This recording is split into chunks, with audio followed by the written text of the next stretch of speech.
Muchos pacientes dejan de consumir queso porque piensan que la lactosa del queso les sienta mal.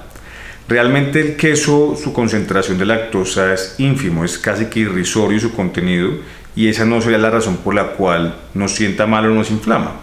Básicamente es por su proteína, porque en algunos quesos se concentran algunas proteínas que son de relaciones, digamos, moleculares, que son más difíciles de digerir para algunas personas y por eso pueden generar cierta molestia. Y algunas personas no consumen el queso de forma aislada, lo combinan con jamón o lo combinan con otra fuente de proteína, y eso es lo que hace que sea mucho más difícil el proceso digestivo y absortivo. Nosotros en tu alimentación molecular recomendamos que el queso se clasifique como una proteína, no se combine con otra proteína para que no siente del todo mal en su proceso digestivo. Soy el Dr. Benjamín Ramírez, especialista en enfermedades crónicas con un doctorado en bioquímica y nutrición humana. Mi misión con este contenido es ayudarte a entender cómo funciona tu organismo para gozar de bienestar con tu familia. El queso dentro de la alimentación humana es un alimento muy completo y es muy rico en proteínas.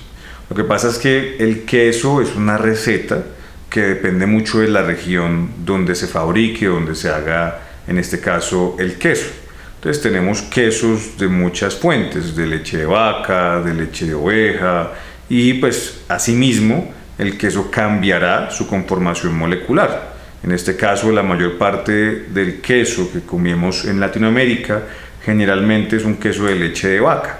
Y esa leche de vaca, al tener su proceso de coagulación a través del uso de una enzima que se llama renina, nos genera entonces un bloque, en este caso de proteínas, que básicamente están compuestas por alfa-caseína y beta-globulinas. Esas proteínas generalmente en algunas personas, no en el grueso de la población, son de difícil digestión porque la persona tiene algunas susceptibilidades digestivas. Es decir, puede que no tenga una formación de enzimas del borde de cepillo suficiente, puede que el páncreas no esté produciendo la suficiente tripsina, que es una enzima que ayuda a la digestión, en este caso del queso, puede que inclusive el estómago de la persona no esté pasando por algún buen momento y no tenga tampoco la formación de pepsina, y eso hace que también se dificulte, en este caso, el procesamiento del queso. Entonces, cuando hablamos de que un lácteo, en el caso del queso, nos sienta mal, no necesariamente tiene que ver con la lactosa, tiene que ver con su proteína y con su concentración de grasa. Porque algunos quesos, dependiendo de su maduración, de su procesamiento, van a incrementar también su contenido graso. Y en algunas personas que tienen, como les reitero, algunas características fisiopatológicas, la digestibilidad de las grasas y la digestibilidad de las proteínas se vuelve difícil en el caso del queso. Ahora bien, recordemos que la mayoría de nosotros no consumimos el queso de forma aislada, es decir, no comemos queso solo, generalmente lo combinamos con algo más. En el caso, por ejemplo, del queso con el jamón o el queso con algún embutido, del queso con las carnes, por ejemplo, en una hamburguesa, el queso con el pollo, con el cerdo, en un taco. Entonces siempre estamos combinando el queso con algo más y pues simplemente decidimos juzgar al queso y promover que se elimine de la dieta porque entre comillas nos sienta mal, y creemos o suponemos que es por su contenido en lactosa, cuando el contenido en lactosa de un queso es irrisorio, puede llegar a ser menos del 0.5%, y esto pues efectivamente no sería la causa de la molestia gastrodigestiva de la persona que decide comer queso. Básicamente el problema digestivo que enfrenta una persona que come queso en su dieta es básicamente o con sus grasas o con su contenido graso o con su contenido en proteína. Hay que determinarlo por una evaluación clínica. ¿Para qué?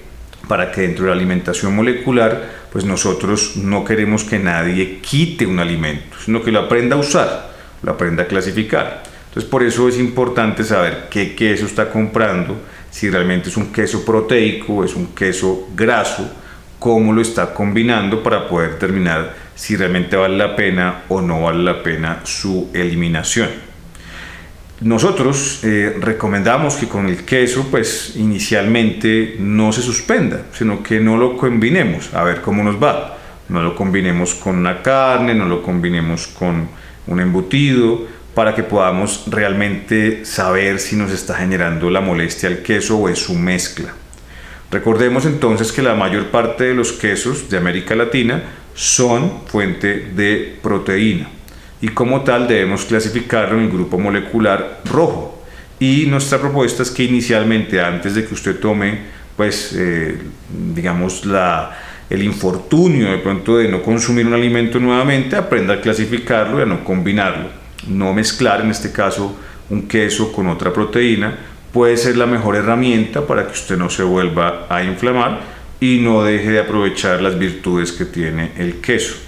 Una de las virtudes del queso es que es un alimento muy rico en calcio, un calcio de valencia ionizable, es decir, que ya viene listo para entrar a nuestra sangre, y ese calcio realmente es de muy buen beneficio para el consumo humano en ciertas condiciones. Si usted compra queso, generalmente pues hay quesos importados, nacionales, dependiendo de dónde usted esté ubicado.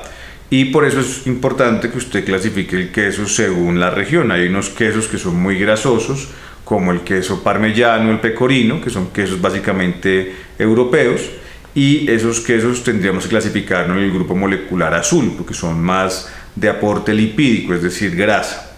Pero si es un queso fresco, por ejemplo un queso panela, un queso cuajada, como en América Latina, lo ubicamos en el grupo rojo, porque sus moléculas lo que más nos están aportando a la sangre son proteínas. Ahora, es importante saber en cómo usar el queso. La propuesta de alimentación molecular es que entonces el queso, al ser una fuente de proteína, lo combinemos con un carbohidrato y con una grasa. Por ejemplo, digamos que queremos hacer un emparedado, entonces podemos coger un pan que sea solo de un carbohidrato sin azúcar añadido, podemos colocar el queso, en este caso como fuente de proteína, y como fuente de grasa podemos usar de pronto un esparcible, por ejemplo una mantequilla de maní, y en nuestro grupo verde o libre, en alimentación molecular, el alimento digamos que no impacta en nuestra sangre, podemos utilizarlo con una bebida caliente tipo infusión o un café con edulcorante. Ahora, si usted compra un queso, que es un queso que aporta más que todo grasa y no tanta proteína, por ejemplo como un parmellano, podríamos entonces aprovecharlo en una preparación, por ejemplo como una pasta, que sería el carbohidrato, una pasta que solamente sea de trigo o de arroz. Le agregamos entonces una fuente de proteína que puede ser una carne, puede ser digamos un osobuco, y podemos colocar el queso parmellano sobre la pasta, que sería la grasa. Ahí tendríamos las moléculas perfectamente bien combinadas, y en nuestro grupo libre, que puede ser una copa de vino, puede ser un muy buen almuerzo. Y ahí tenemos las 4 moléculas muy bien combinadas y muy probablemente de muy fácil digestibilidad. Continúa viendo esta publicación con mayor contenido científico en nuestro portal alimentacionmolecular.org.